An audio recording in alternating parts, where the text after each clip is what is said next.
Good morning, classmates. Good morning, attorney. This morning, I will be discussing to you Benham Rice, the facts and issues. But first, let us go to a and watch a short video regarding Benham Rice.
So Benham Rise, also known as the Benham Plateau, is an elevated portion of the ocean floor about 250 kilometers east of northern Luzon.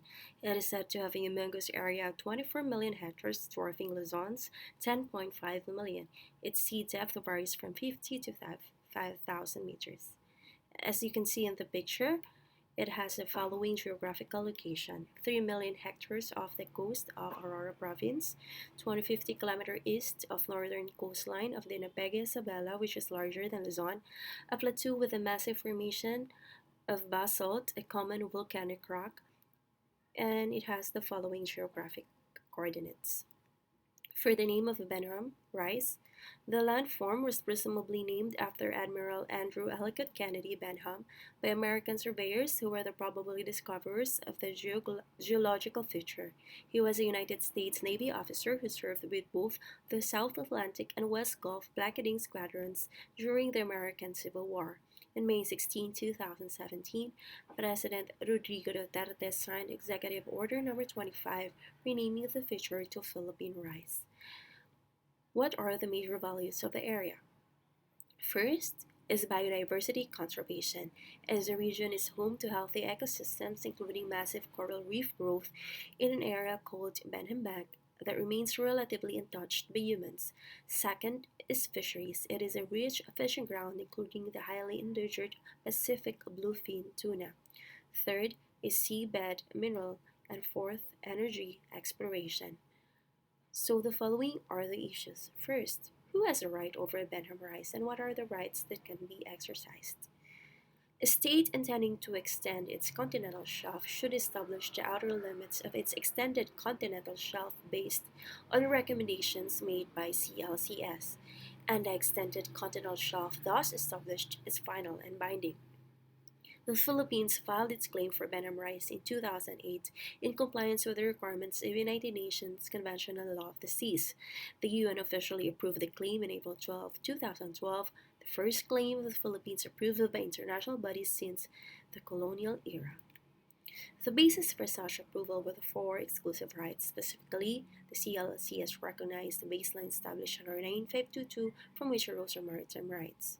First, territorial sea, to be counted 12 nautical miles from these baselines, in which the sovereignty or the Philippines as an archipelagic state extends beyond its land territory to the airspace over the territorial sea as well as to its bed and some soil.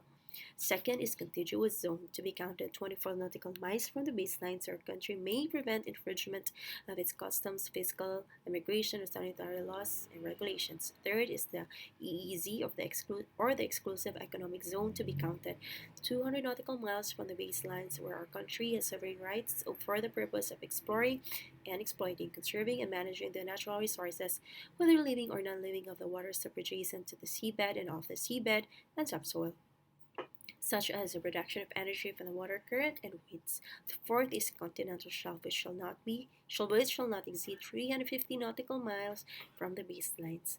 Also, for the purpose of exploring and exploiting its natural resources exclusively, in the sense that if the coastal state does not explore the continental shelf or exploit its natural resources, no one may undertake these activities without the express consent of the coastal state. It was submitted as part of a petition expanding the archipelago's baseline and exclusive economic zone through a law that also included other claims involving disputed territories of the Calayan Island or islands of the Spratly Islands, Scarborough Shoal. According to the government's claim, based on a set guidelines by the Commission on the CLCS, the area satisfy the 350 constraint lines since the outer limits of the continental shelf are located landward of the constraint line, which is located 350 miles from the baselines, where the measurement of the breadth of the turtle sea begins. According to DFA's FSICRSS under international law, the Philippines has sovereign rights to explore and exploit living and non-living resources in the area of the Philippine rights within the country's 200 nautical mile EEZ. The extended continental shelf, which is what most of the Philippine rice is, extends 320 nautical miles from the territorial baseline. For the part of this continental shelf beyond the 200 nautical mile EEZ, the country has sovereign rights only over resources in the seabed. Much of the Philippine rice is beyond 300 nautical miles, but it was granted to the Philippines because it was scientifically determined that the Anwar Sea Formation is a natural extension of the country's continental shelf. In the extended continental shelf, no one may undertake activities for exploring and exploiting mineral and other non-living resources of the seabed and subsoil without the express consent of the Philippines, which also has the exclusive right to authorize and regulate drilling on the continental shelf for all purposes.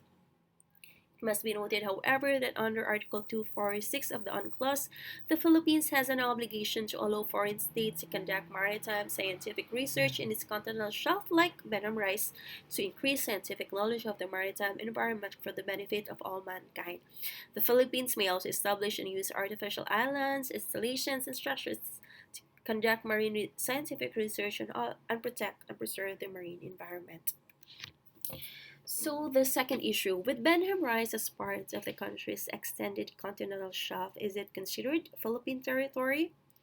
Philippines has sovereign rights, but not sovereignty over Benham rights. The Philippines' 13 million hectare territory near Aurora is considered part of the country's extended continental shelf, but it's not part of the Philippine national territory. Under international law, Benham rice is not part of the Philippine national territory. Hence, we do not have sovereignty over Benham rice. However, we have sovereign rights less than sovereignty, but exclusive and superior to the rights of other states over Benham rice.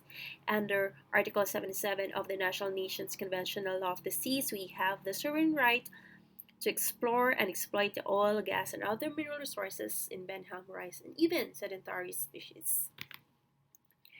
So third, what are the rights of other states? Under the UNCLOS, however, all states have the right of freedom of navigation and overflight, as well as the right to lay submarine cables and pipelines and other lawful uses. It is to be noted that the Philippines has the right to suspend temporarily the right of innocent passage if such suspension is essential for the protection of its security, and to designate sea lanes and routes for the passage of foreign ships and aircrafts. Further, marine research in the exclusive economic zone and Ontario Sea, Article 246 of the UNCLOS provides for the following. This is also for marine research in the EEZ and on territorial sea. First, coastal states, in the exercise of their jurisdiction, have the right to regulate, authorize, and conduct marine scientific research in their EEZ and other continental shelf in accordance with the relevant provisions of this convention. Second, maritime scientific research in the EEZ and on the continental shelf shall be conducted with the consent of the coastal states. Third, coastal states shall in normal circumstances grant their consent for marine scientific research projects by other states or competent international organizations in their EEZ or on their continental shelf to be carried out in accordance with this convention exclusively for peaceful purposes and in order to increase scientific knowledge of the marine environment for the benefit of all mankind. To this end, coastal states shall establish rules and procedures ensuring that such consent will not be delayed or denied unreasonably. Fourth, for the purpose of applying paragraph 3, normal circumstances may exist in spite of the absence of the diplomatic relations between the coastal state and the researching state. Fifth, coastal states may, however, in their discretion, withhold their consent to the conduct of a marine scientific research project of another state or competent international organization in the EEZ or on the continental shelf of the coastal state if that project, first, A, is of direct significance for the exploration and exploitation of natural resources, whether living or non-living. B, involves drilling into the continental shelf, the use of explosive, or the introduction of harmful substances into the marine environment. C, involves the construction, operation, or use of artificial islands, installations, and structures referred to in Article 1680. D, contains information communicated pursuant to Article 248 regarding the nature and objectives of the project which is inaccurate, or if the researching state or competent international organization has outstanding obligations to the coastal state from a prior research project. Notwithstanding the provisions of paragraph 5, coastal states may not exercise discretion to withhold consent under subparagraph A of that paragraph in respect of marine scientific research projects to be undertaken in accordance with the provision of this part of the continental shelf beyond 200 nautical miles from the baseline from which the breadth of the internal sea is measured, outside those specific areas which coastal states may at any time publicly designate as areas in which exploitation or detailed exploratory operations focus on those areas are occurring or will occur within a reasonable period of time. Coastal states shall give reasonable notice of the designation of such areas as well as any modifications thereto, but shall not be obliged to give details of the operations therein. 7. The provisions of paragraph 6 are without prejudice to the rights of coastal states over the continental shelf as established in Article 77. Marine scientific research activities referred to in this article should not unjustifiably interfere with activities undertaken by coastal states, the exercise of their sovereign rights and jurisdiction provided for in this convention. Based on the foregoing, maritime research can be conducted by any states within the exclusive economic zone and continental shelf, provided and it is with consent of the states. It is limited, however, to maritime research or exploration and not to explore the mineral resources for purposes of exploitation of these resources. So other issues. Chinese vessels were spotted surveying Benham Rice for 3 months in 2016 without the knowledge or permissions of the DNA. But it later turned out that Mr. Duterte approved the expedition with the knowledge of his officials, but DFA denied a similar request to explore Philippine waters by a French non-profit organization, Tara Expeditions Foundation said. Further, in an article published by Mong Palatino of the Diplomat, he says that the Chinese motive in exploring Benham Rice may be unclear, but the Philippines should have a definite plan on how to efficiently secure, manage, and develop the areas surrounding the ridge. Otherwise, foreign powers like China will find it easy to invoke that underdevelopment in the area as a cover for offers of scientific assistance or economic exploration that could, in fact, further boost Beijing's strategic objectives while undermining the Philippine sovereignty. As to issue with China, Carpio said that other states like China has the right to conduct the following in Benham Rice: fishery research because fish in the ECs belong to mankind, surveys on water, salinity, and water currents because the water column in the CS belongs to mankind, and depth soundings for navigational purposes because there is freedom of navigation in the CS. If the Chinese vessels were looking for submarine passages and parking spaces, that would be part of freedom of navigation, and the Philippines has no reason to complain, he explained. The fifth issue is the recent example of the Benham Rice The recent example of the Benham Rise is highly significant in that it aroused interest in maritime scientific research and is expected to be conducted over extended continental shelves in the future, and that it attracted public attention to the necessity of legislation on the part of coastal states. This is because basically the extended continental shelf has similar legal status to that of the 200 nautical mile continental shelf, and that if maritime scientific research is conducted there, regulations are applied to it in the same way as to maritime scientific research over the continental shelf with 200 nautical miles, even if the ship is in international waters over the extended continental shelf. But from the viewpoint of marine scientific research, it emerged the substantial restrictions may be imposed on research conducted over the extended continental shelf depending on how the coastal state establishes specific areas as stipulated in Article 2, 246, Paragraph 6, as what I've enumerated. In any event, only a small number of states have so far established extended continental shelves on the basis of CLCS recommendations. And what problems marine scientific research there causes depends greatly on laws and regulations that will be enacted by coastal states in the future and enforcement measures taken thereby. And the last issue is on February 12, 2008, the International Hydrographic Organization approved the names proposed by China for 5 features in the Benham Rise after China submitted to the organization its research finding on the area. The names given by China were all in Chinese, namely Qinghao Seamount, some 70 nautical miles east of Cagayan, the Tianbao Seamount, some 70 nautical miles east of Cagayan, Hai Don King Seamount, east of 190 nautical miles, and others.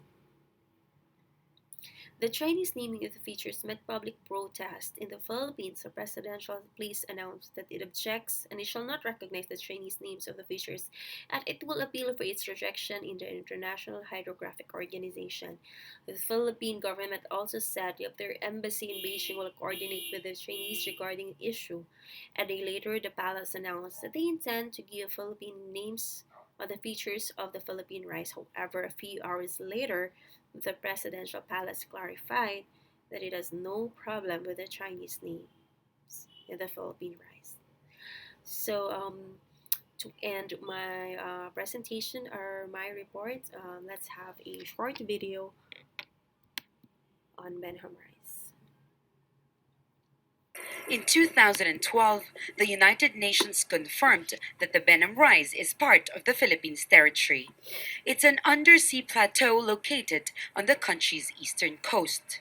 It's at the center of the planet's marine biodiversity, and its resources are untapped, with more than 13 million hectares believed to be rich in minerals and gas. We traveled to Benham Rise a few months ago. Back then, the Philippine military boasted of a long-term plan to improve its patrols of the area.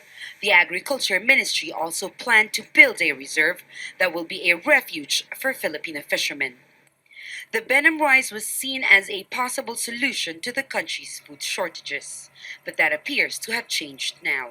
President Rodrigo Duterte says China may now lead exploration in the area. His government says the research is purely scientific. But maritime experts say Duterte's apparent cozying up to China is alarming. We can see that this is all part of the administration's policy of friendliness towards China, which in a way is also going overboard because it's just about in every aspect of national life now. China is also locked in a dispute with the Philippines and other countries over the Spratlys group of islands in the South China Sea. Its incursions in the area have raised tension with other regional countries. Some fear the same could happen in the Benham Rise. It should be a neutral country that have no vested interest, that have no claim on our territory, on our exclusive economy. So that's why I said, let's follow the ABC rule. Anyone but China. Filipino scientists are demanding transparency from Duterte's government. They want the government to release the details of the expedition so the public will know the concessions given to China. But the government refuses to address the issue directly. We do not have sovereignty in the Benham Rise. because what we only have in the Benham Rise as part of extended continental shelf is the right to explore and exploit the natural resources found thereat. Filipino scientists have been exploring Benham Rise for years and want to continue their work. Although China has become a powerful player in the region, many people we spoke to here say they believe the government's stand on the issue may endanger the country's interests and those of its longtime allies. Jumela Alindogan, Al Jazeera, Manila.